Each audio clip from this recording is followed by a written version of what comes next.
is Margaret Lee, Special People and Places. I'm in Jasper, Alabama at the Mester Gardeners Club. Jason Powell, you are just a delight to hear. Thank you. And Eva, we go to Sunday school with Eva Oates. Very good. And Very good. she said Jason is going to speak to the Mester Gardeners next Tuesday. For people that want to bring a group to your farmhouse and your nursery, tell us, give us your website and that. The website's petalsfromthepast.com.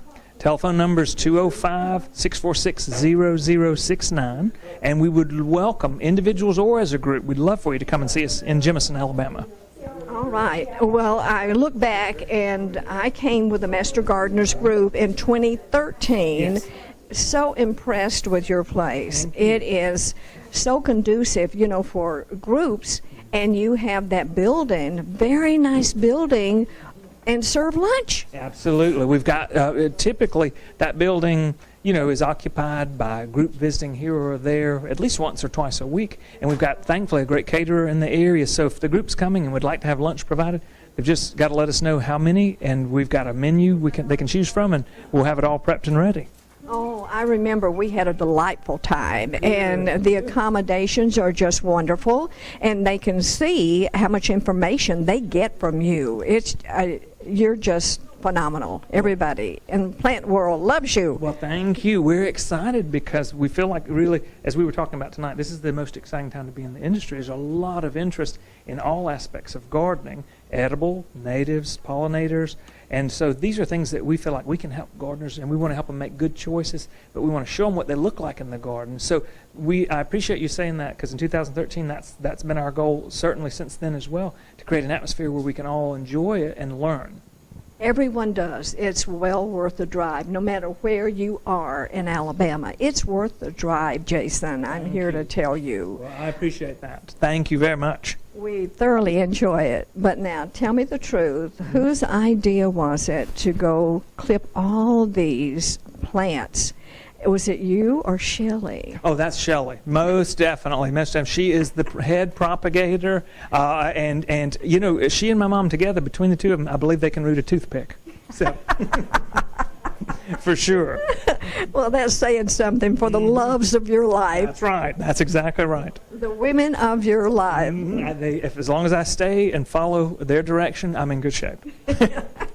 They will take care of you. They do. They do, thankfully. Oh, well, we appreciate you coming so much. Enjoyed hearing you again. My pleasure. Margaret, thank you very much. It is well worth the drive to Petals from the Past.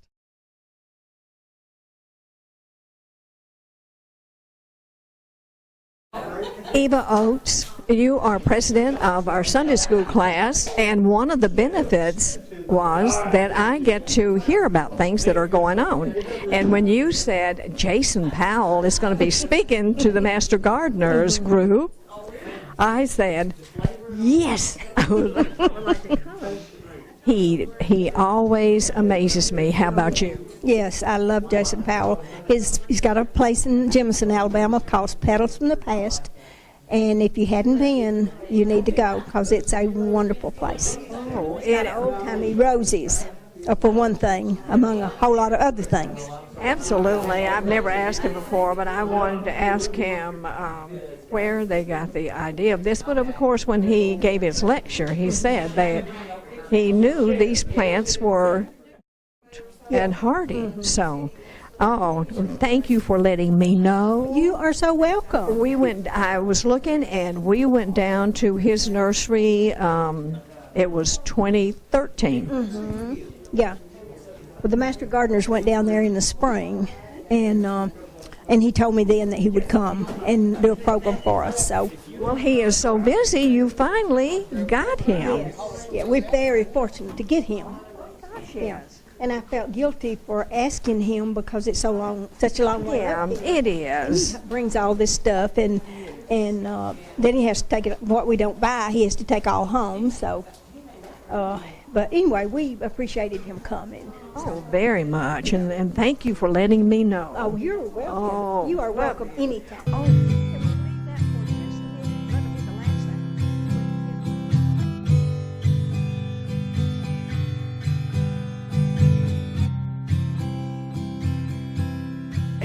thank you so much for the invitation to come back and to see you. I look forward to any opportunity to come to Walker County, and Eva stops by, thankfully, and keeps me up to date on what's going on, and that way I keep up to date. But I recognize so many of you, but for those of you who have not had an opportunity to come to the nursery, our farm is called Petals from the Past, and I want to give you just a little bit of background, and then what I wanted to do, I brought with me just a good sampling of what is in bloom in our display gardens right now on no irrigation. And this summer, thankfully, we've had a wonderful summer. We've had rainfall. But last summer, we did not. And I counted 84 days. Did any of you keep track of how many days we went without rainfall? It was a lot, and it was depressing, wasn't it? And so the only thing that we can do in that kind of situation is we look at our display gardens, and we look for inspiration and look for hope. And I brought with me examples of plants that trudged right on through. Now, didn't look at their best last summer, but came back this year without the benefit of an irrigation system.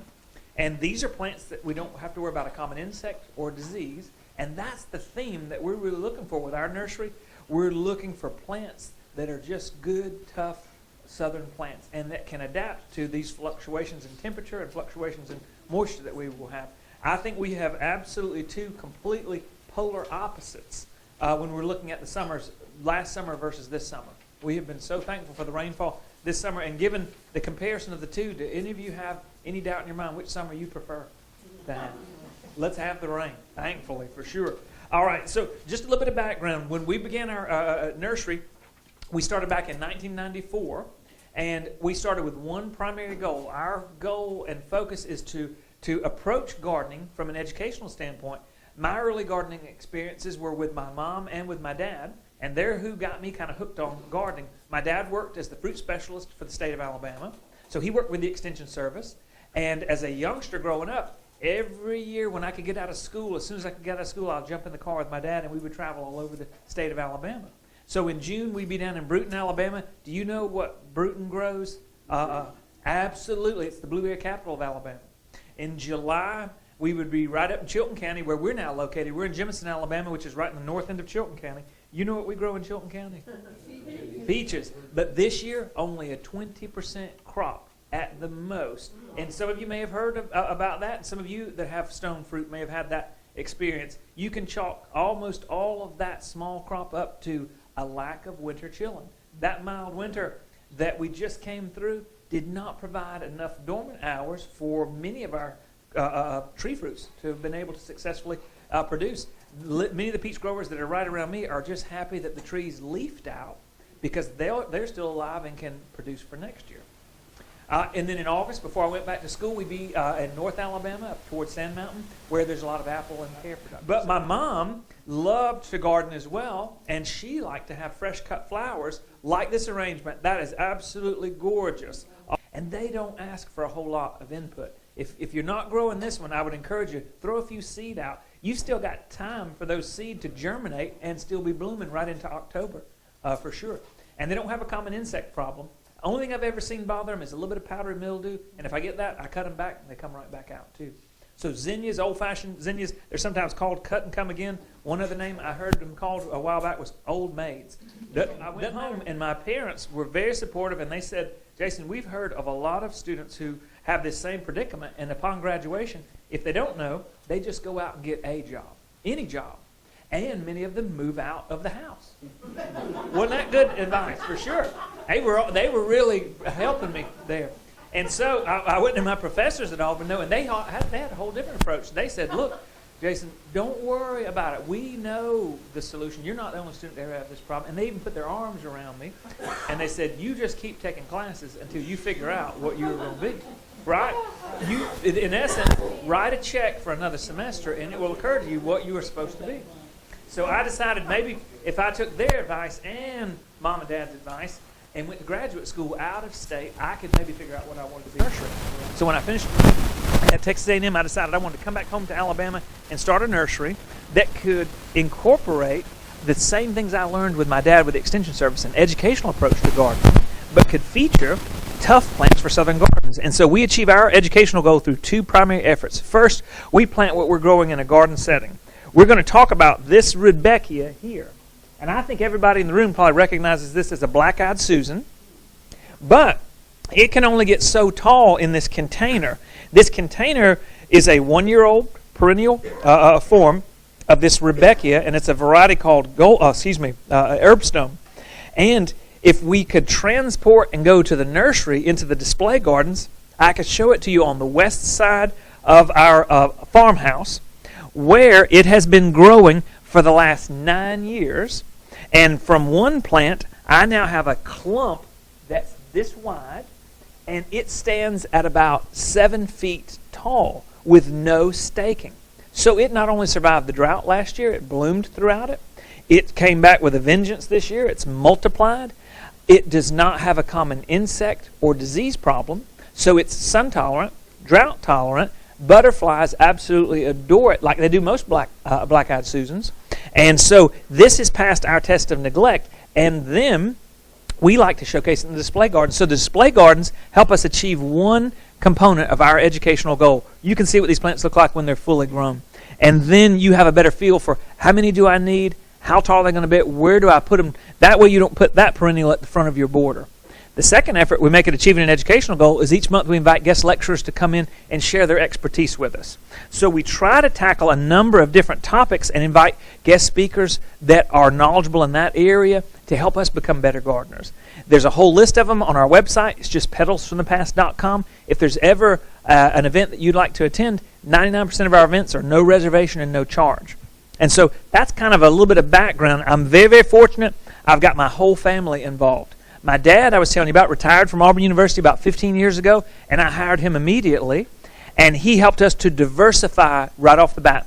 We have 65 acres altogether there. He's carved out 7 acres of display fruit gardens. That way he can use them for teaching opportunities, and we can use them for a U-pick farm. My mom is full-time with us also, and she does all of our propagation. The plant material that I brought with me, we grew and start at our nursery. She's responsible for all of our propagation.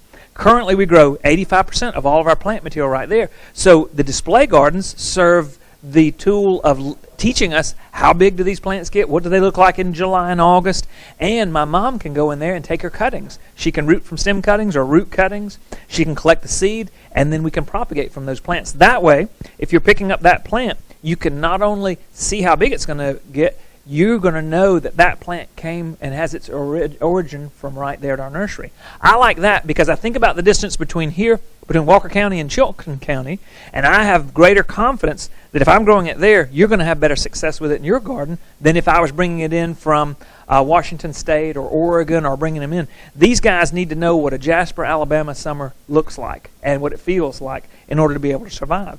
And in addition to my mom and my dad, I'm very fortunate. While I was a graduate student at Texas A&M, I met another horticulture student named Shelley, who is a far better plants person than I am, and I was able to convince a native Texas girl to marry me and leave Texas and move to Alabama. Now, yeah, that's big. That is big. She's still looking for the oil. I promised it was on the property. We're keeping on looking, Eva. It's there. We're going into our 23rd year, and I'm not giving up on that oil. I know it's there for sure. But in addition to many responsibilities Shelley has, one of her jobs is to go find great forgotten about plants. So she travels all over the Southeast looking for and finding great at risk of being forgotten about plants. That includes natives. That includes old-fashioned plants. That means she's going to old home sites. That means she's spending some time in old cemeteries. Old cemeteries throughout the South are the best hunting ground for roses, especially antique and old garden roses like we're going to talk about tonight. We are famous as Southerners for planting roses as memorials to loved ones. Well, when those roses survive in a cemetery that's not being cared for, that is the type of plant that's worth a second look. And if we can go in there and we can take some cuttings and we can get it rooted, then we can do our detective work and try and get it identified. And then if we're not growing that one, we can begin to add it to our list of what we're growing. So, and then one of my favorite parts is what we're doing tonight, just getting out and talking gardening. As I came in and got here a little bit early this morning, I did what I so often do. I'm not paying attention to where I'm supposed to turn. I went right past here. Even though I've been here a million times, went down there and I saw Confederate roses. that are down on this road, and I saw hibiscus, and I saw some angel's trumpets, and I like to see what's growing in the different areas because it gives us a better feel. And I love to talk with master gardeners like yourselves because you can share with me what you're having successes with. What are the challenges? If you're having a challenge, we need to know because we're going to be facing that challenge as well, and vice versa. And so in addition to my wife, Shelley, we're very fortunate to have 2 children. I cannot believe, but my daughter Corey is a sophomore at Auburn University. And what I wanted to do was talk with you a little bit about plants. And I promised Eva I would keep the program tonight the same as always. I will keep it under 3.5 hours. That way we'll get out of here. Yeah, I'm sticking to it. I've already set the alarm. There's 3 areas I wanted to share with you as master gardeners that we are having more gardeners ask us about. And I'm so thankful because in Jemison, Alabama, right off I-65, we see gardeners from all over the state of Alabama and also around the southeast. We're easy access, thankfully, and I think that helps us off of I-65. But there are 3 areas of interest that we're being told by gardeners. You want to hear more programs devoted to this topic. You want to see more selection of plants devoted to this topic. First, number 1, my dad is so thrilled, is edibles. We cannot do enough programs on vegetables or on fruit gardening and on herbs, both medicinal as well as culinary herbs. That has continued to grow, and that began 2007, 2008, right about the time that we had what is being referred to as the Great Recession, a little bit of economic uncertainty. Always it's guaranteed you're going to see gardeners return back to the fruit and the edible garden. That's almost a victory garden approach. But it's not been a phase. It has continued to grow in interest, and we've continued to have to add more programs, diversify our fruit operation, start growing more requested fruit and vegetable plants, actually have a separate tomato growing component because of the demand for the different tomato varieties that we grow. And that to me is quite interesting. Does anybody have an idea as to why that one category is growing at a more rapid rate than any other category in the nursery industry? Anybody have a thought? Absolutely. Absolutely. I agree. We're seeing more and more gardeners and varying levels of success. But we're seeing every age group of gardener that we talk to from the 20-somethings. We used to not ever see anybody in their 20s come in the nursery, right? And now when they've started coming in, we gather around them. You know, we look at them, we check them out, make sure they're in the right place, you know. And guess what? They want to grow a vegetable garden. They want to grow a raised vegetable garden. They're building their soil. They're learning. We feel like this is the best time to be in this industry because there's so much interest in gardening. And I think you're right. I think it's the organic movement. I think it's wanting to have more control over one area of your life. And where your food comes from is an extremely important component. And if you grew that tomato, you grew that cucumber, you grew that pepper, you have a greater appreciation for what goes into growing it, and you know what went into creating it. Food scares, I still contend, are a big component. I think that's driven a lot of people to the garden. It hasn't been that long ago that we had cantaloupes, peppers. We've had food scares on tomatoes, you name it. There's been something that's been a food scare. And I think a little bit more knowledge about where it's growing, where it's coming from, are big components of that. And then I think having a little bit of control over what you're putting into your mouth and to your family's mouth. I can tell you this. My favorite times are typically during the middle of summer when Shelley and I can put on our table and in our kitchen a meal where almost everything was grown in our garden. Now, doesn't that feel good? You know, whether it's the okra, and never mind that we fried the okra. You know, we're not worrying about the health component. We just grew that okra, and we particularly like it, you know, fried. We can eat our weight in it fried, I'm afraid. But it just feels good when you put on your table something that you've grown, and you know it's not going to taste better than right then. For sure, it's the freshest. Second area after edibles is Southeastern Natives, and I think you mentioned at the fair coming up. That's one of the components that you're going to be featuring as well. Southeastern native plants. This past December, we, in response to the demand for Southeastern native plants, had to create a whole new sales area at our nursery to feature just Southeastern native plants. It includes perennials, it includes shrubs, it includes trees, it includes shrubs that are of varying heights, shade, sun, all the above. And the third and final category that we're seeing enormous interest in, Pollinator Attraction.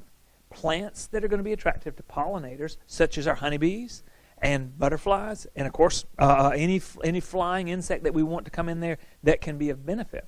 And so, to me, the reason I think it's the most exciting time to be in this industry, even after 23 years of being here, is that this is the right formula. As gardeners, we're no longer hearing from gardeners that only want pretty gardens. It's not about just having a pretty landscape. Now, we want our landscape to multitask. We all multitask, so we want our plants to do more for us than just look pretty. They need to be attractive to insects, the beneficial insects. They need to be tough. They need to not need pampering, and I think that is the right move to go.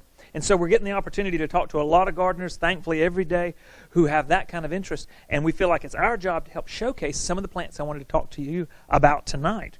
Now, all of the plants we're going to be mentioning tonight are ones that we have in our display gardens and that survived over the last, summer with an extreme drought period. I'm going to start with the plants on the table, and these guys are the ornamental grasses.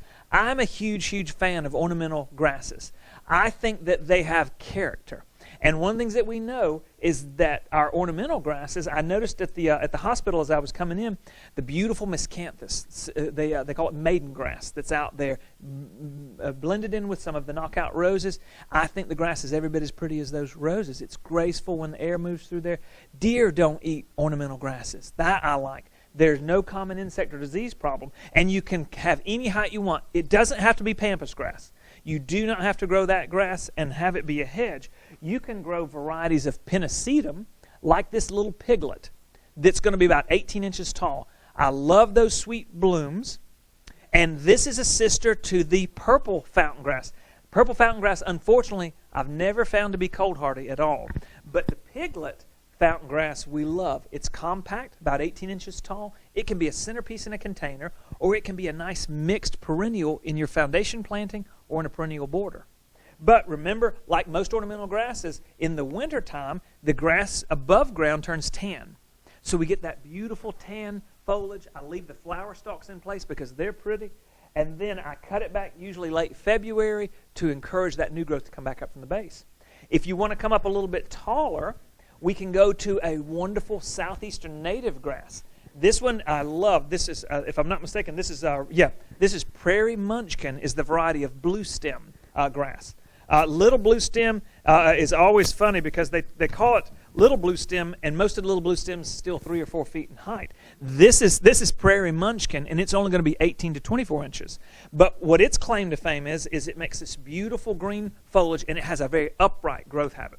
When you contrast it with the pennisetum, it kind of comes up and out. You can see the very upright growth habit of our native blue stems, and these are oftentimes in our pastures. This is a selection that's more compact. In the fall, that foliage goes brilliant red, and it just makes a gorgeous show, and it has a beautiful flower stalk. And then in the middle of the winter, it's tan. So we leave it tan. February, we cut it back and let it come right back out from the base. But that can give us a good 2-foot grass. So we can go 18 inches with piglet. We can go up to 2 feet with our blue stem and add a red fall color. Or if you want to go with another Alabama native and you want to go up to 3 feet, this is my absolute favorite. This is called pink Muhly grass. And I'm sure you've probably seen this. You can see the flower spikes that are just starting. And that's nothing compared to what it will do. When this guy is in full flower at 3 feet, it looks like a pink cloud is just sitting on top of that. But it's native to Alabama. It's cold hardy in Walker County. But these 3 grasses love full blazing sun. They can take all the heat that you can throw at them. If you have less than a half a day of sun, they're perfectly fine. But if you get less than about 3 to 4 hours of sunlight, they tend to open up a little bit. So we want at least a half a day to a full day. And the ornamental grasses are a beautiful, beautiful show in the fall. 3 other perennials I brought with me that I think are kind of unique and have great, great color for late summer, fall. This is when we start really seeing the bush morning glory come out. And most of us are used to morning glories being a vine. This is the bush morning glory, which makes about a 3 to 4 foot high, almost like a shrub. It doesn't start blooming until the middle of the summer. It loves it hot, and it blooms all the way to frost. This is one of the lavender colored forms, and it stays compact and fat and full, and my hummingbirds love it. Full blazing sun, makes a big stalk. This stalk at 3 to 4 feet in height freezes all the way to the ground in the winter, and it comes right back from the base in the spring. But they survived in our permaculture garden, in our display gardens there. They survived without any irrigation for that same 84 days. Another tropical-looking plant that I like is this guy right here. Are any of you growing this perennial in your garden? Do you recognize it? Yay. Linda, yes. Isn't it spectacular? And what I'm excited about, Linda knows the botanical name. The botanical name for this one is Malva viscus, but its common name is Turk's cap, and it's a southwestern native. So this guy can grow in areas where there's 8 inches of rainfall. Traditionally, right here in Jasper, you get 55 inches of annual rainfall. This will grow in shade or sun. Is yours growing sun or shade? Partial shade. I've been amazed. We collected this one at an old schoolhouse in Thorsby where it was in full shade. They were getting ready to knock the school over, and the maintenance man called me and said, "Jason, you better get out here." He said, "There's a plant that's been here," and Terry's probably 61 or 62. He said, "That plant's been there since I was at that school." He said, "It's bloomed from spring to frost, and somebody ought to do something with it." So I went over and collected the cuttings and made sure I got Terry plenty of plants to get started. But butterflies, hummingbirds absolutely adore it. But for us, in full sun, it gets about that tall. It certainly can get taller, but as Linda was mentioning, it multiplies quite readily. But it doesn't ever open any more than that. You'd think, all right, it looks like a little hibiscus, and it's going to open up, but it doesn't open up. There's enough, evidently, nectar in there, though, to draw all the hummingbirds from the neighborhood to come in there and get it going. But versatile enough to grow in sun or shade, gives us a tropical effect.